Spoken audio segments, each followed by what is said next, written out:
થી 22 રૂપિયા રહે ત્યારે જ પોસાય એ ભાવ અત્યારે સીધો 5 થી 6 રૂપિયા છે। તો એમ ગર્વથી ટેટીનું વાવેતર કર્યું છે। અત્યારે બિલકુલ ખેતરમાં ભાવ તો છે જ નહીં, પણ માલ પણ બજારની અંદર ખપતો નથી।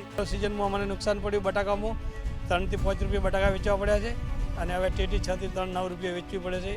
અમે 7 વીઘામાં શક્કરટેટીનું વાવેતર કર્યું છું અને શક્કરટેટીમાં પ્રતિ વીઘા દીઠ ખર્ચ અમને 50 થી 60 હજારનો થયો છે। એની સામે શક્કરટેટીના અત્યારે ભાવો એકદમ નીચા છે, જે મિનિમમ ભાવ ખેડૂતને 20 થી 22 રૂપિયા રહે ત્યારે જ પોસાય એ ભાવ અત્યારે સીધો 5 થી 6 રૂપિયા છે। એટલે કહેવાય જઈએ તો કે 50% કરતાં પણ વધારે નુકસાન અમને થયું છે।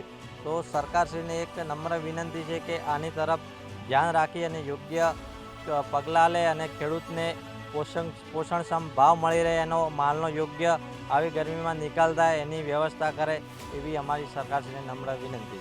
વાત કરીએ ઉનાળા સિઝનની, તો અમે ઉનાળા સિઝનમાં બહુ એમ ગર્વથી ટેટીનું વાવેતર કર્યું છે। અમે ઊંચા ભાવનું મલ્ચિંગ લાવ્યું છે, ઊંચા ભાવની ડ્રીપ લાવી છે, ઊંચા ભાવના બિયારણ છે અમારી જોડે, ઊંચા ભાવના ખાતર બાતર નાખી અને અમે 3 મહિના તનતોડ મહેનત કરી અને શક્કરટેટીનું વાવેતરનું ઉત્પાદન કર્યું છે। અત્યારે અમને બજારો નથી મળતી, અત્યારે 6 થી 9 રૂપિયાની બજાર છે। અમારો વીઘે ખર્ચો 60 થી 70 હજાર રૂપિયા છે, અમારું ઉત્પાદન 30-40 હજાર થાય છે। તો અમારે ખેડૂતને ક્યાં જવું, અત્યારે કોઈ પોષણ થાય એમ નથી।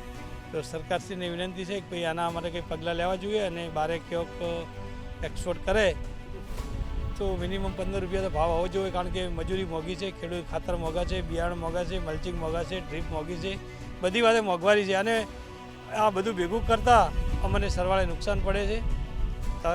શિયાળો સિઝનમાં અમને નુકસાન પડ્યું બટાકામાં, 3 થી 5 રૂપિયા બટાકા વેચવા પડ્યા છે અને હવે ટેટી 6 થી 9 રૂપિયા વેચવી પડે છે। ઉનાળુ પાક તરીકે શક્કરટેટીનું વાવેતર કરીએ છીએ।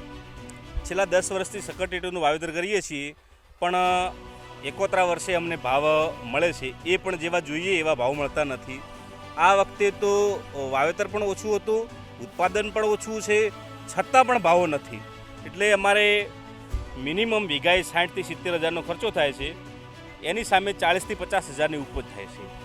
અત્યારે બિલકુલ ખેતરમાં ભાવ તો છે જ નહીં, પણ માલ પણ બજારની અંદર ખપતો નથી, એની પણ બજાર વ્યવસ્થા પણ બિલકુલ નથી।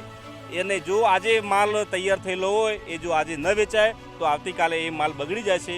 એના માટે પણ કોઈ એની સ્ટોકની વ્યવસ્થા પણ નથી, સંગ્રહ શક્તિ પણ સરકાર જોડે નથી।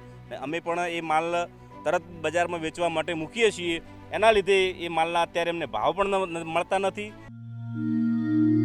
ખેડૂત પોથીને લાઈક, શેર અને સબસ્ક્રાઇબ કરો।